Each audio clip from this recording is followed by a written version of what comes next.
Hi dears, എല്ലാവർക്കും നമസ്കാരം. മൗനരാഗം സീരിയലിൻ്റെ നെക്സ്റ്റ് വീക്ക് പ്രമോ വിശേഷത്തിലേക്ക് എല്ലാവർക്കും സ്വാഗതം കേട്ടോ. അങ്ങനെ നമ്മുടെ ബാലണ്ണനും അതുപോലെ തന്നെ വിക്രമും കൂടി അവിടുന്ന് ആ വണ്ടി കയറി അങ്ങ് പോകാൻ തുടങ്ങുക. ഈ സമയമാണെങ്കിൽ ബാലണ്ണനോട് നല്ല ദേഷ്യത്തിൽ തന്നെ വിക്രം പറഞ്ഞു, അതെ ഞാൻ പറഞ്ഞതൊന്നും മറക്കണ്ട, എന്നെ സാറേന്ന് വിളിക്കണം. എന്നെ മാത്രമല്ല എൻ്റെ അച്ഛനെയും ഇനി മുതൽ നിങ്ങൾ സാറേന്ന് വിളിക്കണം. നാളത്തെ ഒരു ദിവസം ഉണ്ടല്ലോ, ആ ദിവസം കഴിഞ്ഞു കഴിഞ്ഞാൽ ഞാനും എൻ്റെ അച്ഛനും ഒക്കെ ആരാണ്? കോടീശ്വരന്മാരാണ്. നീയൊക്കെ കോടീശ്വരന്മാരാകൂടെ ആകും. ആ രാജപ്പൻ്റെ തല്ലുകൊണ്ട് നിൻ്റെയും നിൻ്റെ അപ്പൻ്റെയും ഒക്കെ മുഖത്തിൻ്റെ ഷേപ്പ് മാറുമെന്ന് ബാലണ്ണൻ ഇങ്ങനെ മനസ്സിലാലോചിക്കുക. വണ്ടി എടുത്തോ, ഇനി എങ്ങോട്ടാ സാറേ പോവേണ്ടതെന്ന് ബാലണ്ണൻ ചോദിച്ചതും വിക്രമാണെങ്കിൽ ഇനി നേരെ വീട്ടിലേക്ക് പോവാം, അവിടെ ഒരുപാട് കാര്യങ്ങളൊക്കെ ഒതുക്കാനുണ്ടല്ലോ. ഇപ്പം തന്നെ പൂ വാങ്ങിക്കാനുള്ള കാര്യങ്ങളൊക്കെ ആയിട്ടാണല്ലോ നമ്മൾ പുറത്തേക്ക് വന്നത് തന്നെ. ഇനി മണിയറ ഒരുക്കേണ്ട കാര്യങ്ങളൊക്കെ ചെയ്യണം. പിന്നെ അച്ഛന് ഒന്ന് രണ്ട് മേക്കപ്പ് ഐറ്റംസ് ഒക്കെ മേടിക്കണമെന്ന് കൂടി വിക്രം പറയുകയാണ്. അപ്പം എവിടെയാ വണ്ടി നിർത്തേണ്ടതെന്ന് സാറ് സമയമാകുമ്പോൾ പറഞ്ഞു കഴിഞ്ഞാൽ ഞാൻ അവിടെ നിർത്തിത്തരാമെന്നും ബാലണ്ണൻ പറഞ്ഞു. ബാലണ്ണൻ്റെ സ്വഭാവത്തിലൊക്കെ ഒരു ആക്കൽ ഫീൽ ചെയ്തിട്ട് നമ്മുടെ വിക്രമാണെങ്കിൽ എന്താണോ തനിക്ക് എന്തോ ഒരു ചെറിയ പ്രശ്നം ഉണ്ടല്ലോ, ഒന്നുമില്ലെന്നേ, എനിക്ക് ഒരു കുഴപ്പമില്ല, ഞാൻ ഓക്കെയാ സാറേ എന്ന് പറഞ്ഞ് ബാലൻ നേരെ വണ്ടി ഓടിക്കുക. അങ്ങനെ അവർ വീട്ടിലെത്തി. ഈ സമയമാണെങ്കിൽ നമ്മുടെ പ്രകാശൻ്റെ കല്യാണത്തലേന്നാണല്ലോ, അതുകൊണ്ട് തന്നെ അവിടെ അത്യാവശ്യം നല്ല രീതിയിൽ തന്നെ ഡെക്കറേഷനും കാര്യങ്ങളും ഒക്കെ ചെയ്ത് നല്ല മനോഹരമാക്കി വെച്ചിരിക്കുക. അങ്ങനെ നമ്മുടെ പ്രകാശൻ ഇങ്ങോട്ട് വന്നു. അതിനുശേഷമാണെങ്കിലോ രാജപ്പനും അതുപോലെ നമ്മുടെ ബാലണ്ണനും കൂടി, എടാ പ്രകാശ, നിൻ്റെ ബാച്ചിലർ പാർട്ടി നമ്മളൊന്ന് അർമാദിച്ചതാണ്, എന്നാലും ഇന്ന് കല്യാണത്തിൻ്റെ തലേ ദിവസം ആയതുകൊണ്ട് അത്യാവശ്യം അടിച്ചുപൊളിയും കാര്യങ്ങളൊക്കെ കാണില്ലേന്ന് ചോദിച്ചു. പിന്നെ അല്ലാതെ എൻ്റെ അണ്ണ, അന്ന് ഇങ്ങനെയൊക്കെ സംഭവിക്കുമെന്ന് ഞാൻ സ്വപ്നത്തിൽ പോലും വിചാരിച്ചില്ലല്ലോ. അന്ന് എൻ്റെ വിവാഹം മുടങ്ങിയില്ലായിരുന്നെങ്കിൽ ആ ലക്ഷ്മി ഇന്ന് എൻ്റെ ഭാര്യയായിട്ട് ഈ വീട്ടിലുണ്ടായേനെ. പക്ഷേ അന്നത് നടക്കാണ്ട് പോയി. അന്ന് എനിക്ക് പാരയായിട്ട് വന്നതോ മറ്റൊരു ലക്ഷ്മി. എന്ത് പറയാനാ, എല്ലാം ഒരു കളി.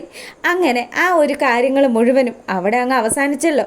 അവൾക്ക് കൊടുക്കാനുള്ള കാശ് കൊടുത്തു. എത്ര കോടികളാണ് കാർത്തിക മോള് എനിക്ക് വേണ്ടി ഒരു കൂസലും കൂടാണ്ട് ചിലവാക്കി കളഞ്ഞത്. അവളെപ്പോലെയുള്ളൊരു മോളും അവളുടെ അമ്മയെപ്പോലെ അതീവ സുന്ദരിയായിട്ടുള്ള ഒരു ഭാര്യയും എൻ്റെ ജീവിതത്തിലുണ്ടെങ്കിൽ പിന്നെ ഉണ്ടല്ലോ ആ കല്യാണി എന്ന് പറയുന്ന സാധനവും അവളുടെ അമ്മയുണ്ടല്ലോ, ആ മൂശാട്ട പിടിച്ച ദീപ, അവളുമൊക്കെ എനിക്ക് ഒന്നും അല്ലാണ്ടാണ്. എന്തായാലും എൻ്റെ രാജകുമാരനും ഇതുപോലെയുള്ളൊരു പെണ്ണിനെ കണ്ടെത്തണം. ഇതുപോലെയുള്ളൊരു പെണ്ണിനെയോ? അതായത് ഒന്ന് കെട്ടിയതാണോ നീ ഉദ്ദേശിക്കുന്നത്? എൻ്റെ പൊന്നെണ്ണ, നിങ്ങളൊന്ന് ചുമ്മാതിരിക്കും, തമാശ പറയാൻ കണ്ടൊരു നേരം. അങ്ങനെ ഇവർ കൊച്ചു വർത്തമാനമൊക്കെ പറഞ്ഞുകൊണ്ട് അവിടെ അങ്ങനെ ഇരിക്കുമ്പോഴാണ് മൂങ്ങാ മുത്തശ്ശിയുടെ വരവ്. മുത്തശ്ശി വന്നിട്ട് ചോദിച്ചു, അല്ല ഇന്ന് അടിച്ചുപൊളിയൊന്നും ഇല്ലേടേ, ഇച്ചിരി മിനുങ്ങാനായിട്ട് എന്തെങ്കിലും കിട്ടുമോ എന്നൊക്കെ ചോദിച്ചാണ് ആശാട്ടിയുടെ വരവ്. അന്നേരം തന്നെ നമ്മുടെ പ്രകാശം പറഞ്ഞു, അമ്മ ഒന്നുകൊണ്ട് ആലോചിച്ചും വിഷമിക്കേണ്ട, എന്തായാലും സാധനങ്ങളൊക്കെ ഇവിടെ സ്റ്റോക്കാണ്, നമുക്ക് നന്നായിട്ട് കഴിച്ച് ഫുഡൊക്കെ കഴിച്ച് ഇന്നത്തെ രാത്രി അങ്ങ് എൻജോയ് ചെയ്യാമെന്ന് പറഞ്ഞ് എല്ലാവരും കൂടി അർമാദിക്കുക. അങ്ങനെ ഇവിടെ ഈ കാര്യങ്ങളൊക്കെ നടക്കുന്നു. ഈ സമയമാണെങ്കിലും കാർത്തികയും അതുപോലെ നമ്മുടെ ലക്ഷ്മിയമ്മയും കൂടി ഭയങ്കര പ്ലാനിങ്ങിലാണ്. നാളെ ആ ഒരു വിവാഹ മണ്ഡപത്തിൽ എത്തിയിട്ട് അവിടെ എന്തൊക്കെ കാര്യങ്ങൾ ചെയ്യണം എന്നുള്ള കാര്യത്തിലൊക്കെ ഒരു തീരുമാനം ഉണ്ടാക്കുകയാണ്. അങ്ങനെ പിറ്റേ ദിവസം രാവിലെ ആയതും പ്രകാശനും ഒരുക്കാനായിട്ട് ബാലനും അതുപോലെ തന്നെ നമ്മുടെ രാജപ്പനും കൂടി വന്നു. അതെ, എൻ്റെ എത്ര ലക്ഷമാണെന്നോ നീ പൊടിച്ചിരിക്കുന്നത്, കല്യാണം കഴിഞ്ഞാൽ എൻ്റെ കാര്യം നീ മറക്കരുത് കേട്ടോ പ്രകാശാന്ന് രാജപ്പൻ ഓർമ്മിപ്പിക്കുമ്പം പ്രകാശം പറഞ്ഞു, നിങ്ങൾ എന്തരണ്ണേ പറയണത്? നിങ്ങൾ ഒരു കാരണം വെച്ചാലും പേടിക്കണ്ട, നിങ്ങൾക്ക് തരാനുള്ള പൈസ പലിശ സഹിതം ഞാൻ തരും. ഞാൻ വാക്ക് പറഞ്ഞാലുണ്ടല്ലോ വാക്കാണ്. അല്ലടാ, നിന്നെ ഇപ്പം സാറേ എന്ന് വിളിക്കണമെന്നാണല്ലോ നിൻ്റെ മോൻ പറയുന്നത്. എൻ്റെ പൊന്നു ബാലണ്ണ, നിങ്ങൾക്ക് അല്ലേലും പണ്ട് മുതലേ ആ കല്യാണിയുടെ വശത്തേക്കൊരു ചായവുള്ളതല്ലേ, അതുകൊണ്ടായിരിക്കും അവന് നിങ്ങളെ വലിയ പിടുത്തമൊന്നും അല്ല. പിന്നെ നോക്കിയും കണ്ട് നിന്നാൽ നിങ്ങൾക്ക് ഇപ്പം കിട്ടുന്ന ഈ ശമ്പളത്തിലുള്ള ജോലി മറ്റെങ്ങും കിട്ടില്ല. അതുകൊണ്ട് നിങ്ങൾ ഈ ശമ്പളത്തിൽ തന്നെ ഇവിടെ ഇങ്ങനെ അടിച്ചു പൊളിച്ച് സുഖമായിട്ടങ്ങ് ജീവിക്കേണ്ട അണ്ണ. ചുമ്മാ എൻ്റെ മോനെ വെറുപ്പിക്കാൻ നിൽക്കല്ലേ എന്നൊക്കെ പ്രകാശൻ ഇങ്ങനെ നമ്മുടെ ബാലണ്ണൻ്റെ അടുത്ത് പറയുക. ബാലണ്ണനാണ് മനസ്സുകൊണ്ട് സന്തോഷിക്കുന്നുമുണ്ട്. നാളത്തെ കൊണ്ട് നിൻ്റെ കാര്യത്തിനൊരു തീരുമാനമാകുമല്ലോ. അങ്ങനെ ഈ ഒരു കാര്യങ്ങൾ നമ്മുടെ പ്രകാശനെ അണിയിച്ചൊരുക്കിക്കൊണ്ടിരിക്കുക ബാലനും രാജപ്പനും കൂടി. അങ്ങനെ മുടിയൊക്കെ ഈരി നല്ല കുട്ടപ്പനായിട്ട് നമ്മുടെ പ്രകാശൻ ഇങ്ങനെ നിൽക്കുക. ഇപ്പം എങ്ങനെയുണ്ട് എന്നെ കാണാൻ? എൻ്റെ പൊന്നോ, നീ നല്ല സുന്ദരനായിട്ടുണ്ട്, നിനക്ക് കണ്ണു കിട്ടാണ്ടിരിക്കാൻ പ്രത്യേകം നോക്കണമെന്നൊക്കെ രാജപ്പനും മോഹനും അതുപോലെ ബാലനും കൂടി നമ്മുടെ പ്രകാശനെ കളിയാക്കി പറയുകയാണ്.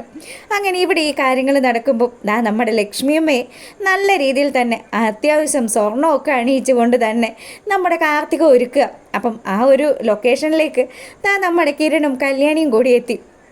അവർ വന്നിട്ടാണെങ്കിലോ അല്ല എന്തായി കാര്യങ്ങൾ, ഇവിടെ ദേ ഒരുങ്ങിക്കഴിഞ്ഞു, ഇപ്പം എങ്ങനെയുണ്ട് അമ്മയെ കാണാനായിട്ട്? എൻ്റെ മോളെ ഞാൻ ഇവളോട് പറഞ്ഞതാ ഇത്രയും സ്വർണ്ണമൊന്നും അണിയേണ്ടെന്ന്. അല്ല അമ്മേ, അങ്ങനെ ആയാൽ പറ്റില്ല. അമ്മയുണ്ടല്ലോ ഒന്നുമില്ലാത്ത ആ ഒരു സമയത്താണല്ലോ അയാൾ ഉപേക്ഷിച്ചു പോയത്. ഇത്രയും കോടീശ്വരിയായി എൻ്റെ അമ്മ തിരികെ വന്ന വിവരം അയാൾ അറിയുന്ന സമയത്ത് അമ്മ ഇങ്ങനെ തന്നെ ആയിരിക്കണം അയാളുടെ മുന്നിൽ വരേണ്ടത്. അതെൻ്റെ വാശിയാണെന്ന് തന്നെ കാർത്തിക പറയുക. ഈ സമയം കിരണും കല്യാണിയും അല്ല വേറെ എന്തെങ്കിലും പരിപാടി നിങ്ങൾ പ്ലാൻ ചെയ്തിട്ടുണ്ടോ? ഏയ് വേറെ ഒരു പരിപാടിയില്ല. അമ്മയെ കണ്ട പാടെ തന്നെ അയാൾ ഞെട്ടുമെന്നുള്ള കാര്യത്തിൽ ഒരു ഡൗട്ടും ഇല്ല. അങ്ങനെ അയാൾ മനസ്സിലാക്കണം ഞാൻ ആരാണെന്നും ഇത്രയും കാലവും അവനും അവൻ്റെ മകനും ഒക്കെ എന്തിനു വേണ്ടിയാണ് ആ കമ്പനി കിടന്ന് കഷ്ടപ്പെട്ടതെന്നും ഈ സ്വത്തുക്കൾ മുഴുവനും നിങ്ങൾക്ക് തരാനുള്ളതാണെന്ന് കൂടി പ്രകാശൻ അറിഞ്ഞാലുണ്ടല്ലോ, പിന്നെ പ്രകാശൻ്റെ മനസമാധാനം മുഴുവൻ നഷ്ടപ്പെടും. ഇത്രയും കാലവും താനൊരു വിഡ്ഢിയാകുകയാണെന്നൊക്കെ പ്രകാശന് മനസ്സിലായാൽ അറിയാലോ, അയാളുടെ ആ ഹൃദയം അങ്ങ് നിലയ്ക്കും. അത് കാണണം എനിക്ക്, അത് കണ്ട് എനിക്ക് സന്തോഷിക്കണമെന്ന് കാർത്തികയും ലക്ഷ്മിയും ഒരേപോലെ പറയുക. അങ്ങനെയൊക്കെ നടന്നാൽ മതി എന്നുള്ള രീതിയിൽ കിരൺ ഇങ്ങനെ പറഞ്ഞു. ആ സമയമാണെങ്കിലോ നമ്മളെ കാണിക്കുന്നത് ദേ അച്ഛൻ്റെ അടുത്തേക്ക് മകൻ അങ്ങോട്ട് വരിക. അച്ഛ നല്ല സുന്ദരനായിട്ടുണ്ടല്ലോ. ആടെ മോനെ, ഇവർ രണ്ടുപേരും കൂടി എന്നെ നല്ല ഗ്ലാമറാക്കി. പിന്നെ പണ്ടേ എനിക്ക് ഇച്ചിരി തലപ്പൊക്കവും തലക്കന്നും ഒക്കെ ഉണ്ടല്ലോ, അതുകൊണ്ട് തന്നെ ഞാൻ നിൻ്റെ അച്ഛനായത് കൊണ്ട് തന്നെ എന്നെ കാണാൻ നല്ല ഗ്ലാമറാണെന്ന് പലരും പറയാറുണ്ട്, പ്രത്യേകിച്ച് നിൻ്റെ മുത്തശ്ശി. ആയിക്കോട്ടെ അച്ഛ എന്നുള്ള രീതിയിൽ വിക്രം അവിടെ ഇരിക്കുക. ഈ സമയമാണെങ്കിൽ എന്നാൽ നമുക്ക് ഇറങ്ങിയാലോ? മുത്തശ്ശിയും റെഡിയായ സ്ഥിതിക്ക് നമുക്കിനി ഇറങ്ങാം. കാർത്തിക ചേച്ചി എന്തായാലും ലക്ഷ്മി അമ്മയുടെ കൂടെ അവിടെ ഉണ്ടാവുമല്ലോ. അങ്ങനെ എല്ലാവരും കൂടി ആ കതിർ മണ്ഡപത്തിലേക്ക് ലക്ഷ്യം വെച്ച് ഇറങ്ങാൻ തുടങ്ങുക.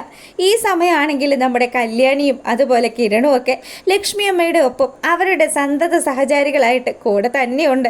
എന്തായാലും നമ്മുടെ പ്രകാശൻ തകർന്നടിയുന്ന കാഴ്ച കാണാൻ ഒരുപാട് പേര് ആ ഒരു മണ്ഡപത്തിലേക്ക് ഓടിയെത്തുന്ന കാഴ്ച തന്നെയാണ്. എന്തായാലും ഈ ഒരു കാര്യങ്ങളൊക്കെ ഇവിടെ നടക്കുമ്പോൾ നമ്മുടെ സരയുന് മെൻ്റലി എന്തെങ്കിലും സംഭവിച്ചിട്ടുണ്ടോ എന്നുള്ളൊരു സംശയം തോന്നുകയാണ്. പുറകിലൊരു ഇരുമ്പ് വടിയൊക്കെ കരുതി ആരെയോ കൊല്ലുമെന്നുള്ള രീതിയിൽ അവൾ ഒരു റൂമിലേക്ക് കയറി പോകുന്നതൊക്കെ കാണിക്കുകയാണ്. മിക്കവാറും നമ്മുടെ കല്യാണിയെ ഒന്ന് ഭീഷണിപ്പെടുത്തിയല്ലോ. കല്യാണിയും കിരണും കുഞ്ഞും ഒക്കെ അപ്പുറത്തെ വീട്ടിൽ സന്തോഷമായിട്ട് കഴിയുന്നത് പുള്ളിക്കാരിക്ക് പിടിക്കുന്നില്ല. അത് തന്നെ ആവാനാണ് സാധ്യത. എന്തായാലും ഫുൾ വിശേഷങ്ങളുമായിട്ട് നമ്മൾ ഡെയിലി വരുന്നതാണ്. ഇഷ്ടമാകുന്നുണ്ടെങ്കിൽ ഒന്ന് ലൈക്ക് ചെയ്തേക്കണേ. നിങ്ങളുടെ ലൈക്കുകളൊക്കെ അത്രയും വിലപ്പെട്ടതാണ്. സോ എല്ലാവരും നല്ലൊരു ദിവസവും നല്ലൊരു രാത്രിയും ആശംസിക്കുകയാണ്. ഇന്ന് നമുക്ക് ഏറ്റവും വലിയൊരു നഷ്ടം എന്താ പറയുക, ഇന്നലെ സംഭവിച്ചതാണ്. എന്നാലും ആ ഒരു നഷ്ടം ഭാവഗായകനായിട്ടുള്ള നമ്മുടെ ജയചന്ദ്രൻ അദ്ദേഹത്തിൻ്റെ ആത്മാവിന് ശാന്തി നേർന്നുകൊണ്ട് ഇന്നത്തെ വീഡിയോ വൈൻഡപ്പ് ചെയ്യാണ്. അപ്പം നിങ്ങൾക്ക് ഇഷ്ടമായിട്ടുണ്ടെങ്കിൽ എപ്പോഴും പറയുന്നത് പോലെ ലൈക്ക് ചെയ്യുക. അപ്പോൾ ഓക്കെ, ഗുഡ് നൈറ്റ്.